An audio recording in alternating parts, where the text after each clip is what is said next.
Olá, estamos em mais um GPamos Pod.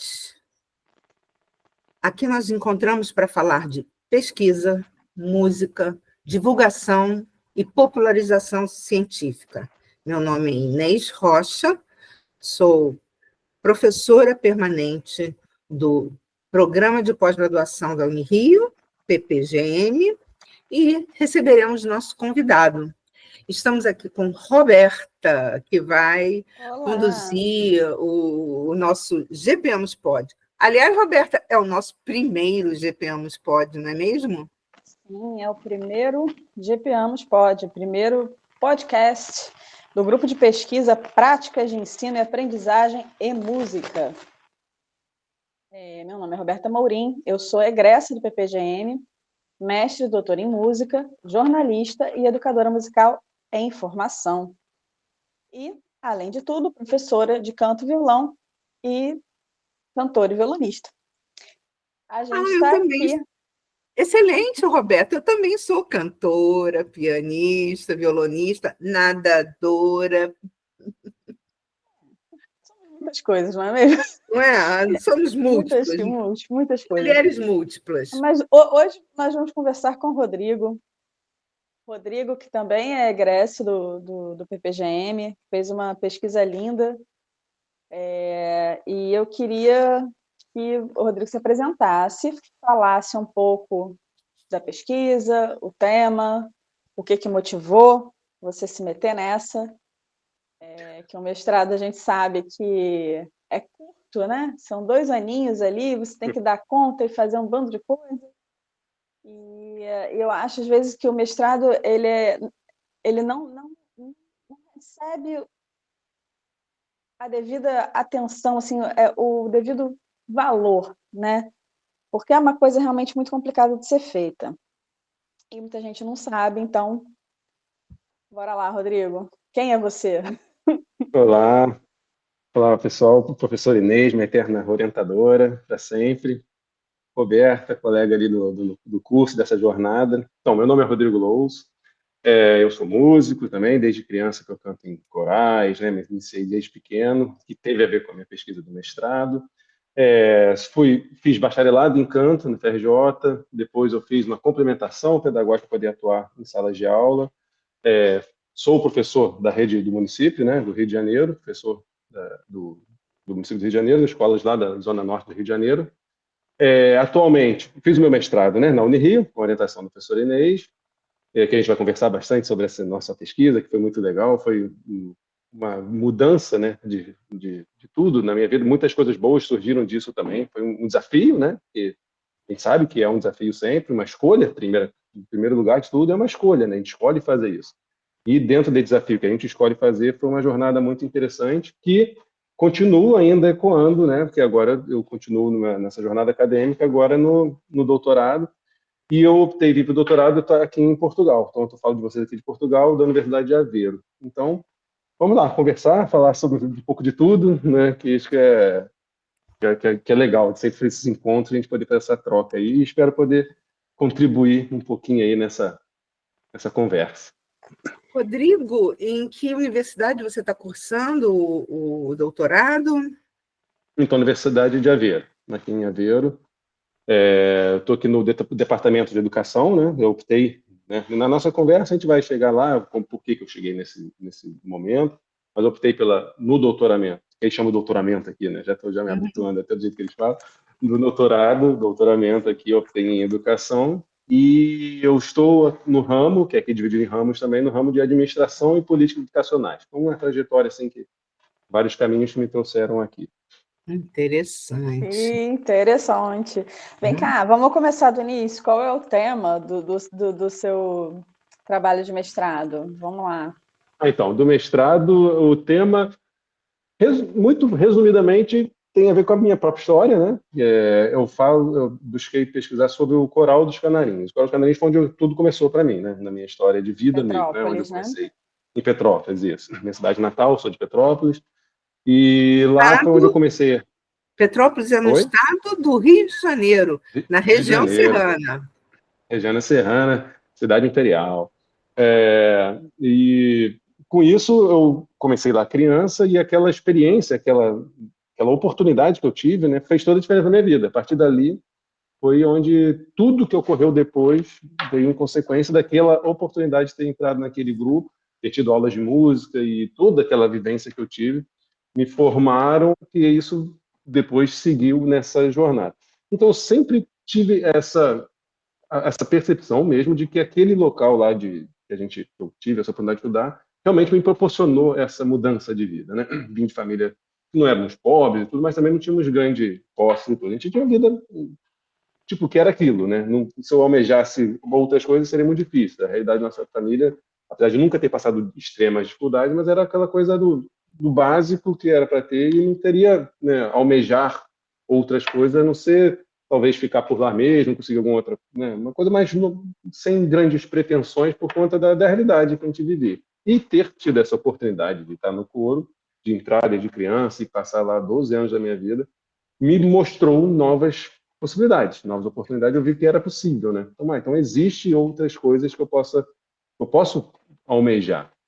E essa experiência sempre me impactou muito e sempre que a gente encontrava com os colegas, que o coral tem, na época que eu fiz o mestrado, estava completando 80 anos, hoje já está com seus 85, sei lá, passou 5 anos, 85, e todas as gerações que se encontram sempre relatavam as mesmas coisas. Poxa, meu tempo no coral foi tão bom, pô, depois da minha vida que a gente seguiu, sempre foi algo que me impactou muito, me ajudou muito a minha carreira, seja músicos ou não músicos, isso que era interessante. O cara seguia em outra carreira, mas ele sempre levava coisas que ele aprendeu ali naquele espaço para a carreira dele diversas, né? Então eu sempre tinha essa ideia, pô, mas o que então né? O que aquilo ali acontece? Como que é o que é aquilo, né? Aí nisso surgiu a oportunidade do mestrado. E aí eu falei, vamos tentar então no mestrado estudar isso. E sempre o foco era, eu quero estudar isso, mas sempre tendo essas pessoas como referência, sabe? Eu quero estudar a instituição, mas pelas pessoas, sabe? Que as pessoas me falassem o que era aquilo para elas. E como a gente tinha a oportunidade de conversar com pessoas de várias idades e gerações, então a gente conseguiu fazer esse panorama da própria instituição através das pessoas no decorrer da história toda. E foi muito interessante, a gente conseguiu conversar com vários, assim, desde da segunda turma, na verdade, 1943, um senhor que tá até hoje com a gente ainda. E a minha pesquisa, que a gente encontrou eles, que foi legal, foi um resgate até para a instituição ter esse senhor de volta lá, porque não sabiam mais dele, tudo depende aquelas conversas com um com o outro, pô, eu preciso de achar gente mais antigo possível, eu quero conversar com gente lá dos primórdios. De repente, tem um senhor aqui, pai de um amigo meu, que uma vez ele comentou, que foi toda aquela conversa informal, de repente, pô, quero falar com esse cara, vamos tentar achar ele. Aí encontramos, e de repente, realmente, eu fui da primeira turma, segunda, não sei o quê, mas aí eu tive que sair, seguiu a vida, e hoje nunca mais tive muito contato, de repente teve esse resgate, aí todo ano ele está lá, todo ano ele está sendo, né, em contato com a instituição, então foi um resgate muito interessante. E foi vários, né? Conseguimos conversar quase que um por década, né? Até chegar na época que a gente estava com um garoto lá, 18 anos, que era o atual, e foi muito interessante, foi muito legal. Deixa eu te perguntar, então você encontrou uma pessoa que o grupo não estava mais em contato, e como é que foi a volta dessa pessoa para os Canarinhos? Que impacto isso teve na vida dele? Quer dizer, foi uma ação sua durante a pesquisa, né, que você descobriu essa pessoa que os Canarinhos já não tinham mais contato, e aconteceu alguma coisa especial, porque você acabou de me dizer que ele está sempre lá. Então, explica isso, conta isso. Foi muito... Não, essa acho que foi um dos grandes... Tipo, se ninguém nunca mais lê minha pesquisa, ninguém nunca mais pegar aquilo lá, esse fato para mim já valeu a pena toda a pesquisa, porque foi muito interessante, porque era um senhor, na época, com 87 anos, e agora ele completou, acho que 92, há pouco tempo, aí nativa ainda, que na conversa com uma das pessoas que eu entrevistei, que é músico também, que foi, e por coincidência é um grande amigo meu que da minha época entrou no mesmo ano que eu, a gente fez o curso inicial de música junto, que a gente, né, 30 e tantos anos já aí. E falou, pô, cara, tem um amigo, ele é músico, toca na noite direto e tal, e falou, pô, tem um amigo meu, amigaço, que o pai dele, foi assim, aleatório, comentou disso, mas a gente nunca deu muita bola porque não teve tempo. Foi aquela dinâmica da vida, a gente nunca desenvolveu isso. Mas agora que você está falando aqui sobre encontrar outros, né, mais antigos, eu vou perguntar se é isso mesmo, se eu entendi bem, se é isso mesmo, se foi ou não foi, ou se ele só ouviu falar. Aí ele foi conversar com o pai desse amigo e realmente, foi sim, não sei o quê. Mas depois de um tempo, eu criança fiquei meio doente, eu tive que sair de Petrópolis, fiquei uma coisa assim. Aí eu tive que sair do coral. E aí a vida seguiu meu rumo e eu não consegui mais voltar e nunca tive muitos contatos. Eu ouvia falar, mas não tinha oportunidade de estar presente e tal. E eles também não sabiam de mim, porque eu me afastei para questões, como eu disse, da vida. E foi por isso mesmo. E aí, nessa idade dele, de 87 anos na época, que coincidiu com o coral fazendo 80 anos, então, na festa de 80 anos, ele foi convidado para ir lá, como o mais antigo lá que tinha. E foi uma festança, foi assim, muito, muito legal mesmo. Né? Foi homenageado, porque era o mais antigo, né? Que começou lá nos primórdios. E ele fala que. Aí ele relatava, até me emociona, porque ele falou, cara, foi uma das maiores alegrias da minha vida, nunca recebi essas homenagens. E, pô, e muito alegre, todo mundo recebeu bem, parecia que todo mundo já me conhecia desde sempre. Poxa, eu não me arrependo de não ter antes voltado, não sei o quê, sabe? Ele falando desse jeito assim. E para ele, já um senhor, né, de 87 anos, pô, para mim foi me sentir assim, vivo, não sei o quê. Foi muito legal. E aí ele manteve esse contato. Ele foi músico também na vida dele, ele era saxofonista, foi um ótimo saxofonista, só que com a idade ele não conseguia mais tocar o sax. Aí ele foi pro pandeiro. Aí ele toca um pandeirinho lá até hoje, e toda festa lá do coral que tem, ele tá lá com o pandeirinho dele fazendo a festa, e é uma alegria, né? E eu acredito que e depois desse episódio, ele sempre está lá, todo ano ele encontra, todo ano ele está junto. E eu acredito que enquanto ele estiver aqui com a gente, ele vai estar lá presente. E sempre é homenageado, é sempre né, reverenciado pela essa história, né? Que ele foi um dos que começaram essa jornada. Então, foi muito legal. Essa, para mim, foi, eu acho que o grande resultado da pesquisa foi esse achado dele, assim. Acho que valeu muito a pena. Deixa eu te fazer uma pergunta. É a primeira vez que a história dos canarinhos de Petrópolis foi contada, ou já existia alguma coisa institucional nesse sentido, algum livro institucional? Já existia alguma Então, narrativa sobre a história? Então, às vezes, tinham muitos matéria de jornal, né? Alguma coisa que lá, o coral faz X anos. Aí vem uma página no jornal que contava a história, né? Às vezes, um dos livros que eu consegui encontrar era um livro que falava sobre que o coral é uma instituição franciscana, né? Dos franciscanos. Então, um dos livros que eu consegui encontrar falava das escolas franciscanas. Então, cada capítulo era uma dessas escolas, um livro antigo, dos anos 80. E num dos capítulos era sobre essa escola que tinha o coral, que era o regente da época, escreveu aquele capítulo do livro, então ele conta um pouco a história da escola que está junto com o do coral. Aí tem um pouquinho ali, mas nada, e acaba naquele período, né, lá nos anos 80. Mas nunca teve algo mais formal, assim, sobre essa história, essa trajetória. Então meio que foi um pouco, né, a Particularmente, primeira, e eu acadêmica, acho, então, nunca teve. particularmente, eu acho isso assim, surpreendente, né? Porque teve um hype enorme assim, na cultura pop esse coral, né? Você lembra no Não, é final do verdade. ano, da Coca-Cola, não tinha um Eles cantavam, comercial? teve um auge assim muito grande ali nos anos, E, acho que e, 70, e 70, isso. 80 Uhum. e no início de 90, de estar na mídia, nos Trapalhões, não sei se você lembra dos Trapalhões, aí a gente entrega a ideia. Aí os Trapalhões cantaram lá, cantavam em programas de televisão direto, eles gravaram com o Milton Nascimento, aquele disco dele, o Clube da Esquina, né? Acho que os canarinhos cantam naquele disco, no LP, né? Tem a parte que tem o coral são eles.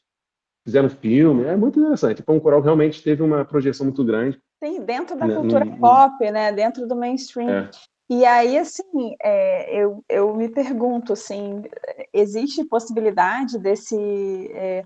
na verdade, eu não queria me precipitar, assim, eu queria que você falasse um pouco sobre como é que você conseguiu que essas narrativas, que seriam a princípio histórias e tal, que isso se transformasse numa metodologia, né? Como que você consegue trazer essas narrativas, essas histórias para dentro do ambiente acadêmico, para uma pesquisa científica? Porque Uhum, é importante até no sentido de incentivar, né? Outras uhum, pesquisas assim com metodologias parecidas. E a outra coisa que eu queria saber é se existe interesse ou possibilidade de, por ter sido um coral tão pop, uma coisa que assim realmente transcende, que está no imaginário brasileiro, assim, né? É uma coisa que acho que faz parte da identidade não só de Petrópolis, assim, mas acho que do Rio de Janeiro, assim, né? de transformar isso em um livro que seja mais acessível, assim, no sentido de que não seja um trabalho acadêmico, mas uma coisa comemorativa e que ou vídeo, se existe alguma iniciativa ou se tem possibilidade, porque eu adoraria, eu acho que muita gente ia gostar também. Vamos lá. Então, sobre o coral, né, de falar de ser pop, que o mais interessante é que ele é um coro essencialmente sacro, né? Ele é um coro da igreja, para pensar nisso. Então, e é muito interessante, ele transcendeu isso não só, né, de ter alcançado esse outro patamar, sei lá, seria isso, mas também de repertório, né? E não se limita também só, apesar de ser essencialmente, né, uma obra que chama franciscana, fundada por um frade franciscano, mantido pela província franciscana, mas canta um repertório variado, desde música brasileira, popular brasileira, música de outras religiões também, de Umbanda já cantamos. Então, quer dizer, ele não se limita só e não tem essa. Isso é muito interessante, mas obviamente, né? Principalmente o repertório sacro, ok?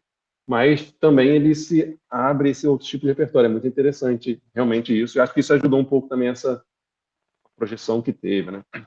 E sobre a pesquisa, né? Se transformar isso em pesquisa. Então, exatamente, aí naquele processo, né? Que a gente vai tem um projeto, a gente vai lá, defende o projeto totalmente, que nada que a gente fala no projeto depois acontece. Aquela coisa para todo mundo que começa na carreira acadêmica aí. O projeto do mestrado, ele só serve para, ok, pode vir aí, mas agora outra coisa, totalmente diferente. E é muito bom isso. Médio, né? Mais ou menos, mais ou menos. Não, mas a gente Mas, vê o enfim, quanto... tem uma dimensão, tem uma Se você dimensão. stalkear bem o que está sendo produzido, assim, isso diminui um pouco. É, Stalkear mas, possível tipo, mas orientadora. na experiência, naquela inexperiência de nunca ter feito isso, né, a gente tenta ir mais na nossa intuição do que no embasamento mesmo ali. Mas isso tudo é aprendizado, isso que é o legal. É tudo aprendizado, a gente vê como isso fez parte e enriquece até, né? Aí, nisso, aí depois na conversa, né, com a orientação, a gente vê, não, a minha ideia é essa, eu queria então estudar sobre essas pessoas, como que a gente pode trazer essas histórias, né, para esse trabalho.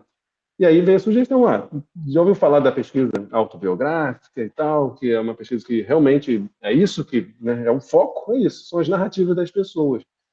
Eu, tipo, nunca ouvi falar, né, aquela coisa, a gente está no início de carreira disso, nunca tinha feito nada disso, vamos lá, vamos para as leituras, vamos nos debruçar a isso. E a gente começa a ler e vai vendo, cara, é isso mesmo que eu quero falar. E é isso que eles estão valorizando, a experiência, as histórias de vida, e as narrativas das pessoas, e como isso é fonte de material, né? Isso é a fonte da pesquisa acadêmica que é valorizada. Então, né, como as histórias, e principalmente as experiências, né, vividas ali pelas pessoas, a memória. Então, isso foi muito rico. Então, a gente vai descobrindo que aquilo tudo que a gente conversava, aquilo tudo que a gente trocava ali naquele ambiente, e tudo que a gente sentia até, né, aquilo é material acadêmico também. Aquilo pode ser transformado em produção, a gente fala, né, produção de conhecimento e tudo, e aquilo realmente ter com todo embasamento que a gente precisa ter, com todo rigor acadêmico que precisa ter. Então a gente vê que aquilo também vale tanto quanto uma publicação que você vai acessar, vale tanto quanto né, também complementa, né?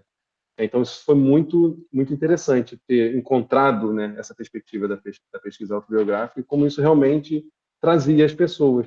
E o mais interessante, que também permitia que eu estivesse inserido, autobiográfico. Eu também, com as minhas próprias experiências, não só ali como o pesquisador que estava ali na pesquisa, e só, né, fazendo a pesquisa propriamente dita, mas também a experiência que eu vivi também servia também de material ali para o que eu estava buscando. Então, foi uma coisa que foi muito interessante, foi uma experiência muito muito rica de estar ali inserido, não só como pesquisador, mas também como com o que eu queria demonstrar, né?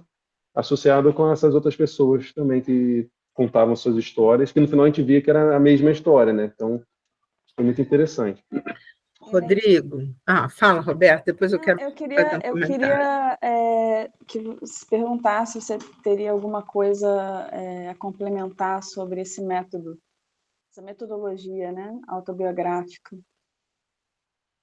Porque, apesar de estar bastante disseminada, ainda tem vários pesquisadores que não conhecem, né? Então, a gente está aqui numa intenção de divulgação científica, assim.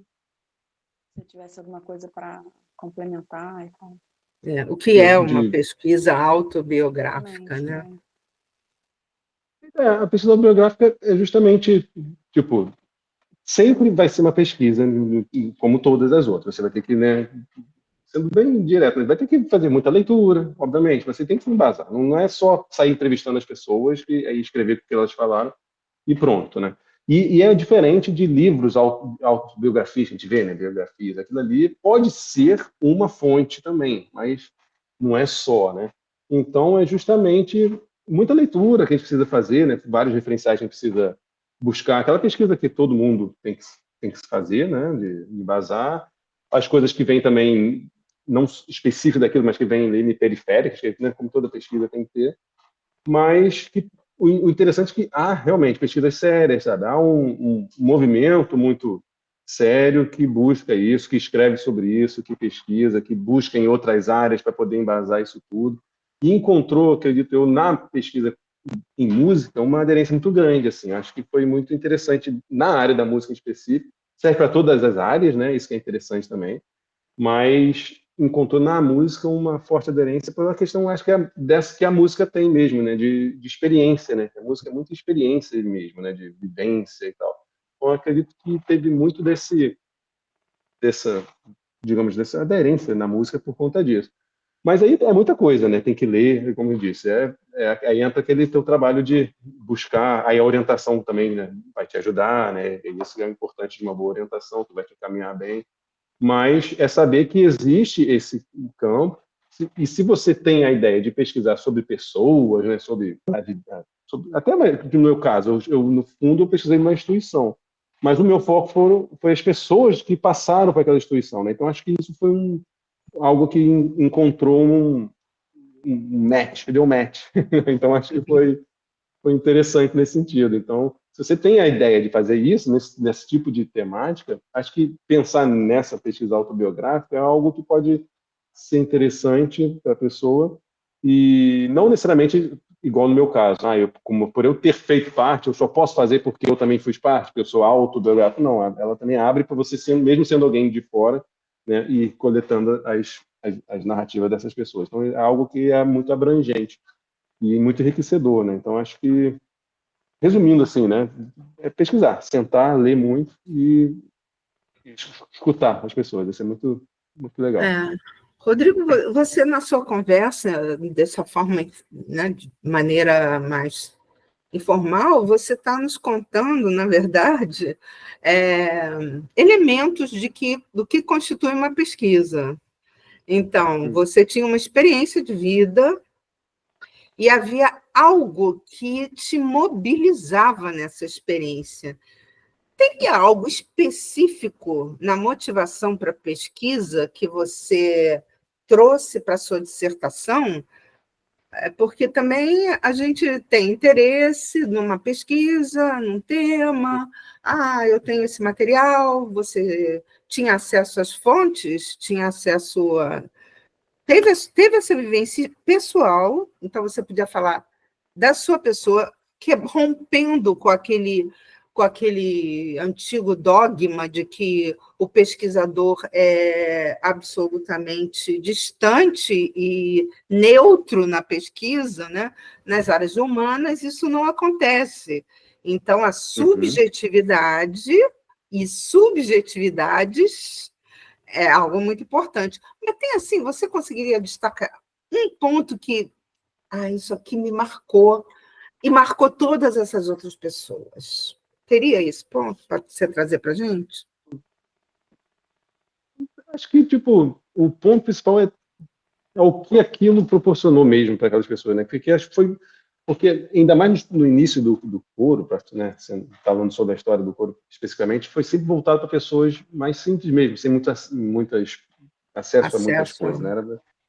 Não tinha muito. Então, aquilo ali foi o diferencial na vida muito daquelas pessoas, sabe? Desde, não só do ensino de música, aí a gente vai descobrindo, vai conversando com as pessoas, mas até um dos que eu entrevistei até falava que ao estar lá naquele ambiente, ele ficava o dia inteiro, a gente ficava o dia inteiro na escola, e tipo, tinha almoço, tinha lanche, então ele falou, pô, era a minha segurança alimentar também, que eu sabia que de segunda a sexta eu tinha comida. E aí, pô, aquilo ali para mim era, pô, demais, então eu vou estudar isso aqui muito, quero cantar mesmo, que eu não quero sair daqui, porque além de me ver coisas que vão me ajudar aqui, que ele gosta de música, também garantiu a comida dele que ele não teria em casa, sabe? Então, quer dizer, são coisas que a gente vai vendo que é muito mais, sabe? Que vai. Então, acho que o destaque para dar é justamente que aquilo ali não é uma coisa específica. Não sei se era isso que você queria que eu respondesse, né? Mas acho que é a oportunidade, né? Aquilo foi uma oportunidade para muitas Então, pessoas ali, né? Óbvio, não foi, né, ali são 80 anos, né? Quantos já passaram por lá? Muitos, assim, né? Milhares. Óbvio que vai ter gente que talvez não gostou, talvez gente que entrou e saiu, não foi uma experiência tão boa, isso é normal, né? Mas a gente vê que a maioria, ou todos que se dispõem a falar também, né? Todos que, eu quero falar sobre, sempre falam coisas positivas. Pessoas que às vezes a gente tentou falar e não tive resposta, talvez, não sei, talvez aquela pessoa não teria coisa boa a falar, ou não teve tempo, não vou saber porque não consegui, né? Apesar de eu tentar abranger o máximo de pessoas possível, mas chega um momento também que a gente tem que escolher, não, chega, porque senão não dá mais, né? Então, foram 15, se eu não me engano, pessoas. Então, todas elas sempre trouxeram coisas positivas. Então, acho que a grande especificidade ali daquele grupo, daquele negócio, daquela experiência, foi a oportunidade, a mudança, acho, né, de chave na vida daquelas pessoas. Mas você Acho que foi a grande... Mas você contou uma história de transformação. Você transformou a vida do cantor mais antigo que você conseguiu. Ele agora isso toca também, pandeiro, ele verdade. agora frequenta todo. Então, assim, Uhum. você fez uma pesquisa que serviu para a sua formação, aprendizado, que o mestrado tem essa característica, você vai se apropriando das ferramentas do que é uma pesquisa, de todos esses elementos importantes para que a gente caracterize aquele trabalho como uma pesquisa, mas, além disso, para além dos muros da universidade, você impactou essa comunidade, que isso é também vamos dizer assim, um elemento forte que é importante. Para que você vai fazer uma pesquisa? Para ficar pendurado na prateleira? Você vai gastar dinheiro público para isso? Mas você impactou pessoas, e você se impactou com a pesquisa? Com certeza. Para mim foi um turbilhão ali de coisas, né? Porque a gente tem que manter ainda uma imparcialidade, mas ao mesmo tempo estar envolvido ali, né? Foi difícil. E sobre o senhor, né? Aquilo ali foi igual eu disse antes. Se não tivesse dado nenhum outro resultado, fosse só aquilo, só ter tido aquela oportunidade de estar com aquele senhor e ele ter a alegria, sabe? E a qualidade de vida, né, que ele teve, né? A gente acho que já valeu tudo, assim. Né? Acho que isso já foi algo muito interessante, assim. Então acho que realmente, né? E as pessoas também, né? Que uma das coisas da pesquisa autobiográfica é interessante é justamente essa coisa de quando a pessoa está narrando, aquele processo dele de memória e transformar aquela memória em palavras também causa na pessoa, naquele instante, sensações e transformações naquela pessoa, né? Então isso é muito interessante também que a pesquisa autobiográfica fala para gente. E além de ter esse processo, né, específico da pessoa que no momento de narrar ocorre, e também falei, a pessoa que não foi alguém que vai ler, também pode, ao ler aquilo e sentir o que está acontecendo ali, também ter, né, esses tipos de reações e transformações internas nela, que vai associar com alguma experiência dela, vai ter alguma coisa ao ler, então isso também é algo que ocorre. Então, isso não é tudo com embasamento que a gente acha ali. Então, é muito interessante esse processo, né? Que cada vez que você lê, você vai tendo coisas que te traz, né? Pô, é verdade. Quando ele diz sobre as memórias, tudo, quando eu lembro de uma memória minha, sei lá o quê, aquilo realmente tem a ver, pô, realmente me transformou aquilo ali na minha experiência. Então, as pessoas, ao lerem, né, se espera desse tipo de pesquisa, que também tenham essas né, transformações, né? E aí, quando eu recebi o convite, né? Você fala então da sua pesquisa, vou ler lá um pouquinho de novo o que eu escrevi, né? Sei lá o que eu escrevi lá, a gente vai ver. Aí começa ali, tipo, aquilo vai, caraca, aí tu vai lembrando, tipo, aí tu vai dando os arrepios, tudo. É muito interessante. Eu li de novo, né? Um pouquinho, não consegui ler tudo, mas a introdução e tudo, que eu falo um pouco da narrativa, né? Eu conto um pouco a minha própria história, tudo aquilo, aí vai relembrando quando eu escrevi, né? Então é um processo muito louco, assim. Tu relembra o momento que tu está escrevendo, que tá lembrando aquele processo que tu viveu. Aí aquilo vai te dando outras coisas. E as pessoas todas que a gente entrevistou falavam disso. Pô, cara, quando eu conversei contigo foi tão, pô, foi legal. E muitos ficaram até mais motivados, pô, vai ter a festa, vou querer ir lá de novo, pô, me deu uma saudade, eu quero estar lá junto de novo, não sei o quê. Então, foi um processo assim também que as pessoas se sentiram, pô, sabiam que aquilo era importante, sempre sentiram e falavam para os outros que aquilo era importante, mas às vezes, por causa da vida, ficava lá. Mas aí depois, não, pô, quero ir lá de novo, vamos lá, vamos nessa festa, vamos assistir e cantar de novo. Então teve esse movimento também, foi muito interessante. Eu vou retornar à pergunta anterior, assim, sobre o impacto dessa pesquisa dentro do coro, né? Se existe alguma possibilidade ou se existe a possibilidade, se não existe, quais seriam as dificuldades de transformar esse trabalho em alguma coisa que pudesse ser mais lido, né? Porque quando é uma pesquisa que tem financiamento público e tal, e a gente sabe que depois... como é que a gente consegue ler essa pesquisa? Antes de eu continuar a pergunta, tem o site, né, do PPGM, a gente não... É pela biblioteca hoje em dia. Está no repositório da Unirio, né? Está lá. No repositório de dissertações e teses chamada Horus. Então, se você digitar a palavra Horus, escrito H-O, acento agudo, R-U-S, Unirio, você vai encontrar um repositório e ali coloca o nome do Rodrigo Low. Rodrigo Low. Fala o título. Para quem quiser encontrar facilidade. Tá. Gente, decorar título da dissertação, o título é o seguinte, que eu irei falar já para vocês. Mas enquanto isso, respondendo também, a resposta. Pelo menos soletrar o sobrenome aqui. Sobre transformar em livro, né? Você tinha falado, eu esqueci de responder. Então, foi falado, né, de tentar ver se a gente conseguia fazer. É uma possibilidade, mas ainda a gente não conseguiu dar sequência. Mas é algo que a gente pode estar em aberto lá com a instituição, eles têm interesse, né? Porque foi interessante para eles também, né? Como instituição. E foi uma coincidência, não foi pensado, mas eu não fiz o mestrado naquele período porque o coral ia fazer 80 anos, especificamente, não foi coincidência. Tipo, caramba, coincidiu certinho de quando o ano que eu terminei, né, 2022, era o ano que estava completando 80 anos. Então foi também algo muito interessante, assim, a primeira pesquisa acadêmica sobre o coro, né, a primeira exclusivamente sobre o coro, falando da história, coincidiu, por feliz coincidência, nos 80 anos. Então houve sim essa conversa inicial de tentar ver, será que é possível ou não? Mas não foi à frente. Mas isso é até uma provocação, tipo, por que não, né? Acho que é algo que, vamos sentar de conversar de novo sobre isso aí, acho que vale a pena mesmo, né? Botar que são as pessoas que falaram ali, acho que vale a pena. Eu acho que vale a pena até um documentário, gente. Seria sensacional, né? Eu como leitora, assim, eu achei aquele... Vamos chamar de livro, né? Porque tem uma narrativa, assim, eu sei que é uma dissertação, mas tem um componente ali um pouco literário. Eu senti como se fosse uma história. Você leu tudo? Que legal. Eu fiquei até com, meu Deus, o que tu achou, hein? Eu senti ali uma história de amizade, sabe? Uma coisa de uma colaboração, né? A amizade ali de vocês, assim, né? E é inspirador, sim, né? É inspirador, assim, para qualquer um que lê aquilo ali, porque é vibrante, é uma amizade vibrante, assim, sabe?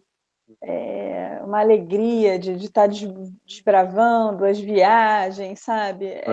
É uma história que é bonita de se ver, uma coisa assim realmente que estimula o leitor a colaboração, sabe? Eu queria parabenizar assim, nesse sentido. Isso aí é um trabalho em conjunto com a minha orientadora, né, também, que foi fundamental nisso. Que deu asas. Né? Que conseguiu fazer um ambiente assim tão colaborativo e feliz, assim, alegre, né? Eu fiquei surpreendíssima lendo a sua dissertação. Assim, sim. Roberta, isso é algo também interessante de destacar na dissertação dele, porque é um bom exemplo de que uma dissertação de mestrado pode ser uma leitura agradável e pode também, apesar de toda a tensão, né, toda a trabalheira que dá, que as pessoas ficam com medo e tal, mas que pode, aquele processo de escrita, trazer coisas agradáveis, tanto para quem escreve, como para quem lê, e que não precisa ser uma leitura chata. A dissertação deles tem imagens, não é? Tem mapa, tem, tem uma leitura fluida, que parece que a gente está lendo um livro, né? E não ou um conto. Vou acreditar, vou começar a acreditar. Você conta uma história. É como se a gente... vou contar uma história. Com a história do canarinho e a história de como você percebeu o Canarinhos entrando em contato com a documentação, com as fontes de pesquisa, e colocando um olhar sobre essas fontes, uma pergunta: por que foi tão transformador na vida das pessoas essa pergunta, essa vivência, essa experiência? Então, você falava da experiência, fundamentava, né, a experiência, aí buscava autores para dizer, de pesquisa, e para dizer o que é, o que você está considerando como pesquisa. Você utilizou uma série de fontes e você tinha um objetivo ao longo de todo o texto. Então, isso traz o rigor acadêmico. Qual era o objetivo? Para ele, o Roberto, ele ainda não conseguiu lembrar do título, porque o título, vou contar para quem vai resolver. O título em uma dissertação é um elemento bastante... A gente começa Rodrigo, só letra seu sobrenome, pelo amor de Deus, senão ninguém vai achar isso. Rodrigo Loos, L-O-O-S, com 2 O's. Só isso também, não tem mais nada. L-O-O-S, ok? Aí o título é... Vou escrever aqui, hein? 2 O's. O-O-S. Peraí. Um S só. Quando era criança. Um S e 2 O's. S, assim, ó.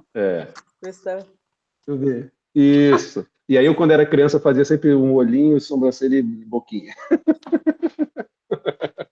E a linguinha, assim. Mas, então, não, e como pronuncia? Outro drama. Como... Você vai desenhar agora com a gente. Você tem o papel aí? Não, Roberta, outro drama é a pronúncia do nome dele. Rodrigo Loos. Luz, já teve de tudo. Luz, né? Lobo, as pessoas Rodrigo Lobos. Não, mas como sua mãe te chamava? Minha mãe? Como ela falava seu sobrenome? Minha mãe falava direitinho, Lobos, sempre foi. Sim, claro que eu sei, por isso que eu estou perguntando. Mães sabem como é que é a pronúncia. Peraí, ele está desenhando. É assim, ó, vê se dá para ver. É assim que eu desenhava, ó. Dá para ver?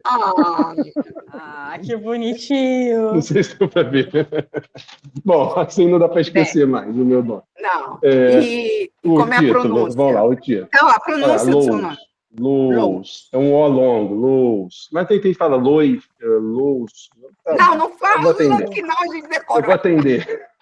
Pode me chamar depois que eu atendo.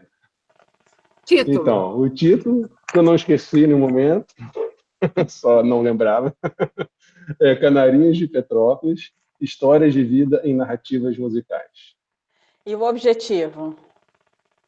O objetivo era também mostrar, né, como, indo para a nossa área da educação musical, né, que é o ramo que a gente estava ensino e aprendizagem de música, então mostrar como que ensino de música, né, ensino de música desde criança, né, e adolescente, pode trazer, né, além da música em si, de ensinar música, mas também proporcionar transformações, né, como aquilo pode mudar a vida, né, daquela pessoa e transformar, né. Então, resumidamente, a ideia era essa, porque pela minha experiência, aquilo me transformou, né, a minha vida, e pelo que as conversas que a gente tinha com as outras pessoas, a gente chegava a essa mesma conclusão.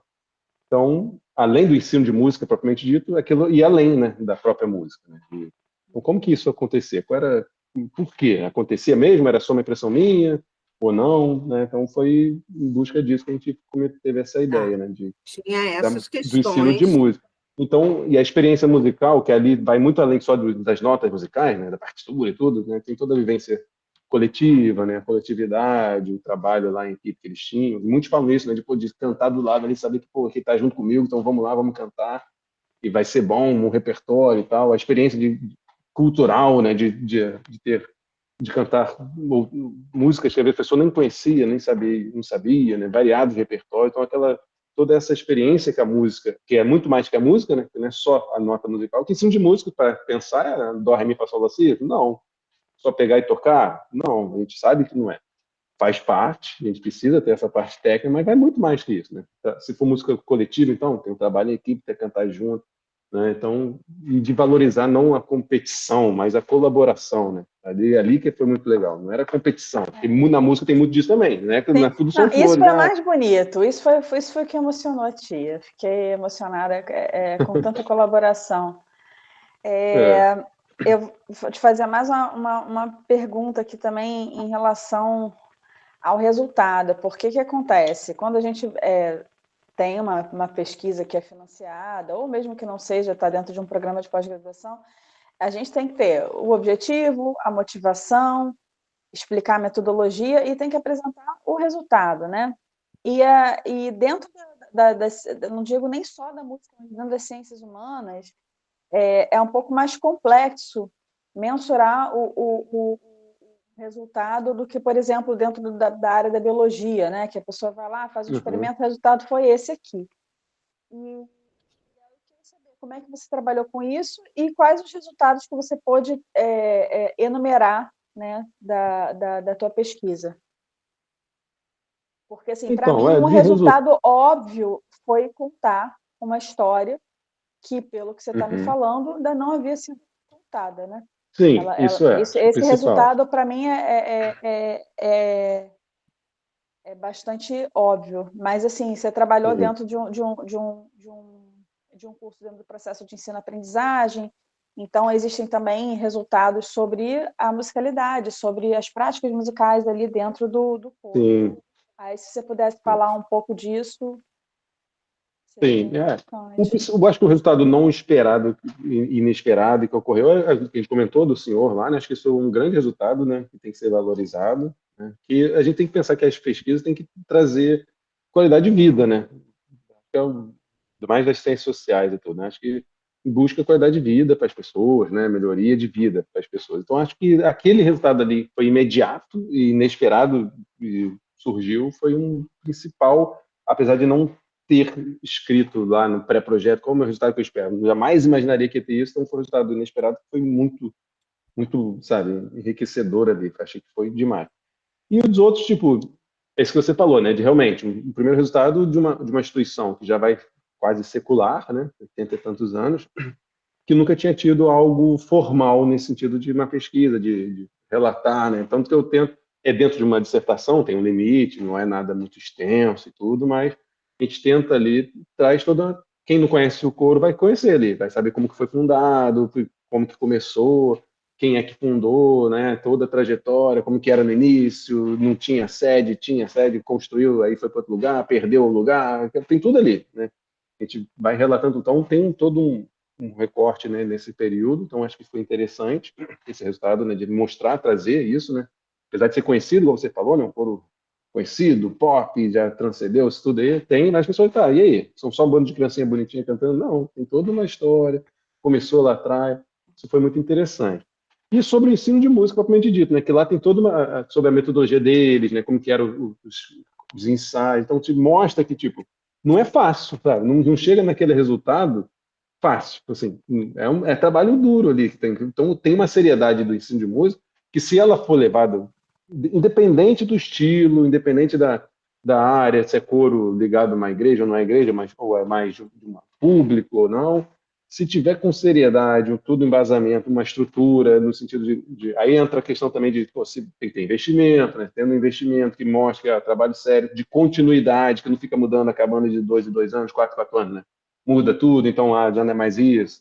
Então, tendo uma linha que se segue, né? se adapta aos seus tempos, né, que não é igual a 1942, e não é hoje, não é igual ao da minha época, 1992, que eu entrei, não é, né, já sei que, mas, tipo, há uma continuidade de ensino, de música, que acredita, a música, é importante ensinar música com seriedade e tal, e essa experiência de estar aqui é muito interessante. Então, acho que a grande contribuição é isso, que o ensino de música, e aí entra a parte sistemática de ensino de música, né? Tem todo um programa musical que tem que aprender, repertório, desde o início da teoria musical, ensino de instrumento, aquela coisa toda de conservatório, um pouco até, né? Tem um lado um pouco disso, mas que tendo somado a isso, né? Não, que às vezes a gente também, quando fala em ensino conservatorial, sempre vem um lado meio crítico, né? Ruim, né? Mas se você pensar que também tem coisas boas, e associada a outras coisas boas surgem dali também, eu acho que a grande contribuição é isso, mostrando que o ensino de música com seriedade, continuidade, né, e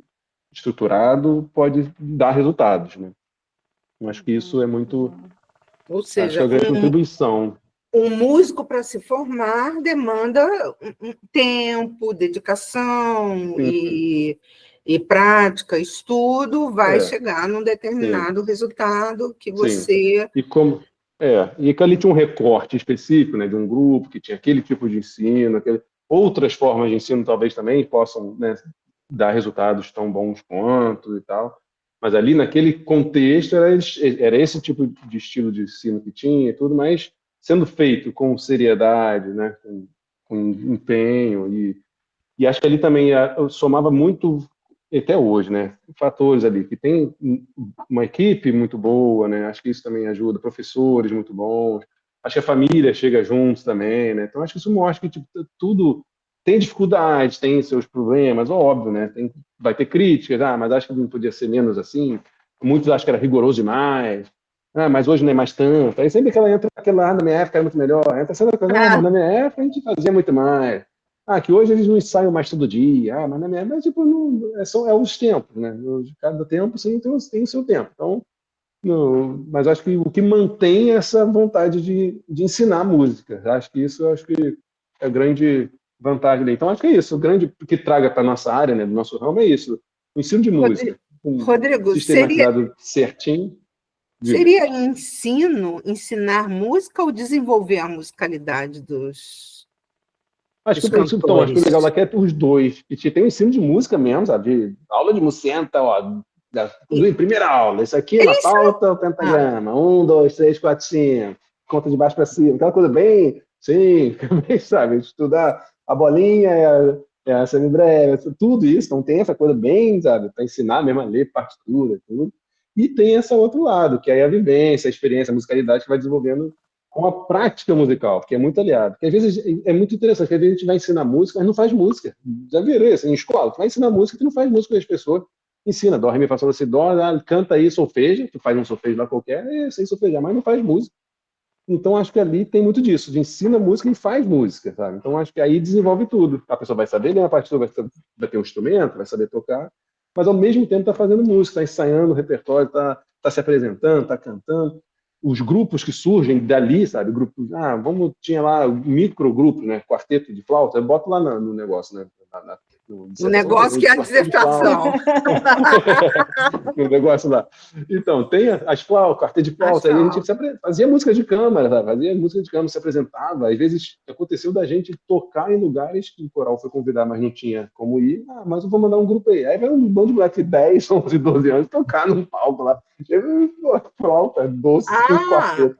É muito Então os louco, canarinhos não eram só cantores. Tinha aula de instrumento. Então, tipo, aí toda uma estrutura, tipo, para mostrar, que tem a parte da ensino mesmo, que eles acreditavam, né? Acho que ainda hoje para ter aprender música, né, segundo a metodologia deles lá do FIA, a gente tinha que aprender a parte teórica e tudo, mas o instrumento ajudava muito nessa prática da música. Aí, o instrumento que a gente sempre começava era a flauta doce. Então, todo mundo tocava, pelo menos no primeiro ano, a flauta doce. Então, tinha essa prática também de um instrumento, além de cantar, né, do canto, técnica vocal que a gente tinha e tudo. E aí, depois desse um ano, quem quisesse continuar com a flauta doce podia continuar, e os outros iam para outros instrumentos, piano, violino. Tanto que tem muitos pianistas aí, violinistas de orquestras e tal. A galera segue várias áreas foi seguindo. Então, essa prática musical que é muito legal também, né? Não só aprender a música, né? Acho que vocês entenderam, né? Aprender o A solfejo, a leitura dessa escrita, sim, né? isso, né? A parte teórica, mas também fazer música, que acho que falta muito. E, às vezes até eu, na minha própria sala de aula, às vezes, pô, mas eu só tô aqui nesse negócio aqui, não é, tem que ter mais, vamos cantar mais, vamos fazer mais música, sabe? Deixa um pouco isso aqui quieto. Isso aqui vocês aprenderam, entenderam? Ok, mas agora vamos botar isso em prática. É. Às vezes a gente esquece, a gente fica lá só, dó, ré, mi, fá, sol, lá, si, dó, intervalo, terço, mas cadê a música, né? O que é isso na prática? E eles sempre fizeram isso. Isso Sim, sempre existiu. Você viu que nas gerações isso sim, sempre somado havia. junto. No Roberto, você início ia era falar pelo uma contrário, era coisa? mais. Ah, Vai lá. Eu queria pontuar uma coisa que eu acho que isso é a grande beleza da história da educação musical, né? Uma das grandes belezas, né? Porque a gente, eu não estou nem falando como musicista, assim, mas como público, é uma magia, né? Você chega ali, aquelas criancinhas todas bonitinhas cantando, é aquilo que é do coração e tal. E não ter uma documentação, aquilo não está escrito em lugar nenhum, de como é que se chegou naquele resultado, né? Eu acho uma perda. É uma perda. Porque isso é uma coisa que vai ajudar, vai enriquecer outros corais, em outros contextos, né? Então, eu achei essa parte muito interessante, assim, a valorização do repertório, o repertório extenso, né? Várias coisas ali que você vai contando, que quando você começa a explicar, tá, por isso que era aquele luxo, entendeu? Por isso que eles cantavam daquele jeito, entendeu? Porque parece, você pode cair tranquilamente numa narrativa de nossa, nossas crianças são muito talentosas, entendeu? Vamos botar elas ali numa sala, entendeu? E deixá-las cantando que vai sair aquele... Não necessariamente, muito provavelmente não, né? Então, eu acho que esse foi um grande acerto da tua dissertação, sabe? Eu achei isso muito legal você ter trazido isso para mostrar que, às vezes, a mágica acontece mediante doses cavalares de muito trabalho, de muita gente, entendeu? De muitas famílias, né? Então, foi assim... descobriu, assim, sabe? Olha só, gente, é assim que faz, assim que faz não, porque isso seria arrogante, né? Mas assim, sim, foi mas assim que a gente fez. Foi assim que fez. O resultado é esse. A gente fez, e o resultado que a gente conseguiu foi esse. Façam o que quiser com essa informação, não é mesmo? Roberta. Mas, tipo, eu pontuar rapidinho, né? Tipo, nem sempre é muito flores, né? Nesse processo todo é muito rigoroso. E óbvio que acontece, às vezes, atritos, né? Pessoas que, às vezes, pais, que às vezes, pô, meu filho não tem... Que, tipo, era muito, né? Ainda mais na nossa época, era muito... Era trabalho mesmo. Por isso que eu falo que a minha carreira começou com 8 anos, que era trabalho de dedicação exclusiva. Não tinha férias, não tinha nada. Então, para algumas famílias, aquilo não era bom. Então, muitos, às vezes, não se adaptavam, não gostavam, e tipo, aquele negócio. E aí eles eram meio também assim, ó, tá bom, é assim, quer ficar, fica, não quer, tchau e benção. Não é também muito amoroso também, não, mas tipo, aquele negócio, a gente faz isso, é aquilo que você falou, olha só, já temos, na minha época que eu entrei, foi quando o coral fez 50, né, coincidentemente, 50. Tipo, ó, já estamos há 50 anos fazendo isso. Se é bom ou ruim, também é ver o que você acha que é melhor, sacou? Mas estamos aqui fazendo um trabalho. Se você se adaptar e achar que isso também ok. Se não achar também, não é obrigado. Roberta. Então é um pouco assim, né? Tênue ali, né? Pode ser também visto como, mas os caras estão rigorosos demais. Aí você falou, é arrogante até. Pode achar isso também. Mas aquele negócio, né? Então é um pouco de tudo. Eu queria complementar, Roberto, o que você falou, quando você usou a palavra repertório extenso. O Rodrigo falou que era repertório sacro, mas a gente que leu a dissertação dele sabe que vocês vão encontrar na dissertação, ao ler, que não era só um repertório religioso europeu, porque os franciscanos é uma ordem religiosa católica vinda da Europa.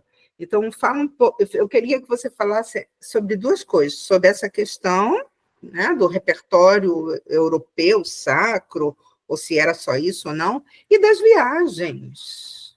Sim. Então, o repertório, tipo, o coro foi fundado por um alemão, Frade é alemão, né? Então ele veio com uma metodologia toda alemãzona mesmo. O coro modelo dele, ele até depois fez estágio, é o Regensburg Domspatzen. Deve falar aqueles meninos cantores pardais, como que é? Regensburg, da Catedral, os pardais da Catedral de Regensburg, acho que é essa a tradução em português. Que é um coro milenar, é 1000 anos mesmo, não é nem forma de falar, é um coro que existe há 1000 anos. E quando a gente, numa dessas viagens, depois eu falo, mas só para contar que a gente fez em 2000, a gente foi na Alemanha e a gente visitou a sede desse coro, que é o modelo, a roupa que a gente usa é igual a deles e tal, é modelinho mesmo. Tanto que vai vendo as fotos dos reis, maestros, regentes, lá, vai chega um ponto que não tem mais, é desenho, aí depois nem sabe o que foi. Então, é uma coisa assim, essa é a nossa escola, então quer dizer, é totalmente europeuzão mesmo, nesse sentido. Mas tem toda uma outra questão ali que, tipo, há uma abertura de repertório. Tem discos só com música brasileira. Na dissertação tem lá várias capas de disco, né? Tem lá, tem uma lá que é só de música brasileira, tem uma lá que tem música com candomblé, banda, né? Que é muito legal e cantava, a gente cantava muito. Nossa, a Estrela de Lua Nova, vocês conhecem a música? Aquela Do Villa-Lobos? Macumba Bebê. Nossa senhora, a gente cantava isso do com roupa com Villa-Lobos. cruzinha, Macumba Bebê. E é muito legal, e era muito rico. Não pejorativamente, não, pelo amor de Deus, ao contrário, enriquecendo, sabe? Que era muito interessante a gente cantar isso. Era uma mistura assim, muito interessante. E às vezes na igreja, era muito. E nunca houve um olhar tipo de preconceito, que era, sabe, muita gente cantava, era muito legal, a gente se divertia, e logo depois cantavam Palestrina e estava tudo bem, ninguém ficava, mas pô, vai cantar isso agora? Não, sabe, nunca foi uma questão, era normal. Então era tido com muita naturalidade e valorizava a música. Se a música era boa, o arranjo era legal, bem feito, vamos cantar, sabe? Então isso era muito interessante, então era muito diversificado. Além de grandes obras da literatura musical, né? A gente fazia, né, Messias de Reino, essas coisas todas, né? O oratório de bar, não sei o quê. Isso tudo, e depois cantava Milton Nascimento, Aquarela do Brasil, muito interessante. Então era muito, muito rico. Então sempre teve essa valorização, né? Anos depois eles gravaram até música com compositores contemporâneos, eu já não estava mais. Então quer dizer, então, tem toda uma questão assim de sempre estar, né, buscando coisas assim atuais também, é muito legal. E as viagens? As viagens eram sempre muito esperadas. Nossa senhora, era. Tipo, pra gente que veio de cidade, Petrópolis é cidade pequena, né? Do interior ali, e muitos dali de família ali, que não tinha condições nem de sair dali. Tipo, eu pessoalmente, nunca tinha saído de Petrópolis, né? Até então no Coro. Minha vida sempre foi ali, nunca, nem para passear pro Rio, assim. Para mim, no Rio era algo assim, no Rio, meu Deus, era, todo mundo falava, vai pro Rio, oh, meu Deus. Era uma viagem, né? Era assim, meu Deus, vai pro Rio fazer o quê? Sabe? É algo assim muito surreal. E de repente entra num coro que começar a viajar, mas muito, todo ano. Hoje ele está menos por questões também de tá tudo muito mais caro, questão até de. Antigamente botava 40 crianças no ônibus e dane-se. Com um adulto só, a coisa vai embora, pegava estrada. Hoje em dia já não é mais bem assim. Nacionais. Também, Não. é. Aí, Não, tipo, não é. antigamente tinha esse negócio, sem cinto, a gente deitava no corredor para subir no negócio, que se dane, ia embora, ninguém se preocupava, vai voltar quando? Tá, que hora chega? Ok, quanto tempo de viagem? 20 e tantas horas. Oh, tchau, vai com Deus. Aí volta depois. Hoje em dia já, né, também é bom que era uma loucura, se parar para pensar, era uma loucura, nossa senhora, loucura, e nunca aconteceu nada, sei lá, devia ter alguma coisa que protegia ali, que era cada loucura. Mas isso vira história, sabe? Era muito interessante. Então a gente viajava muito. Então todo ano era certo nas férias de julho e de dezembro viagem. Tipo, a gente não perguntava se ia ter viagem, tipo, para onde a gente vai. Era muito interessante. Em julho era. Acho que antigamente as férias de julho eram férias mesmo, a gente ficava o mês de julho inteiro. Hoje em dia são 2 semanas só. Então também isso também mudou. Os dias letivos aumentaram, então encurtou essas férias no meio do ano, né? Mas lá não, a gente ficava lá 20 dias viajando. Aí, tipo, era muito pro sul, ia pro.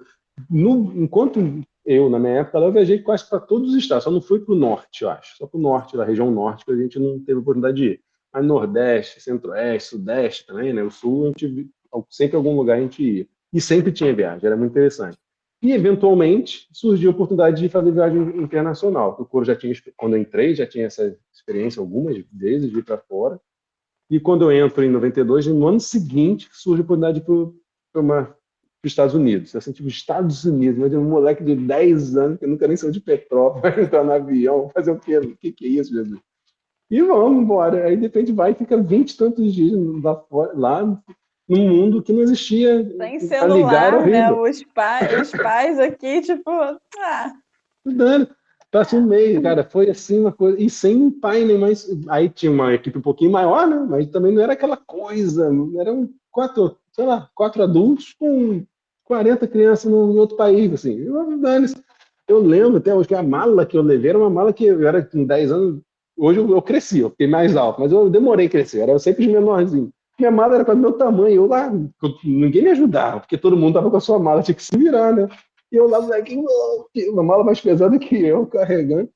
E pronto, sabe? E isso é muito rico, essa experiência de viajar. Então, isso a gente Não, trouxe muito, e muitos relataram isso lá, de como essas viagens eram esperadas e como isso mudava a vida. Porque, de repente, você que nunca saiu daquele lugar, tá vivendo experiências que tu, caramba, cara, que é isso? não, E que na mas história você, familiar daquelas pessoas, isso não era impossível de acontecer. De repente, viajando para outro país, conhecendo outras culturas, outras hum, realidades, e para mas cantar e as você, pessoas não te Roberto, ver, bater a palma para você indo, sabe? Não era no Rodrigo, passeio, tu ia lá trabalhar, sabe? É muito louco.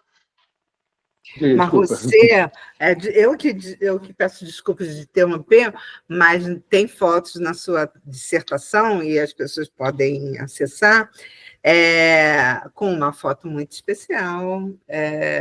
Ah, sim, tem muitas coisas de fatos que tipo, acabam sendo marcantes para o coro, que aí pessoalmente isso é muito marcante. Mas, tipo, tá, aí fomos então contar lá as historinhas, a gente foi. As mais marcantes são sempre a viagem internacional, né? Porque a gente, pô.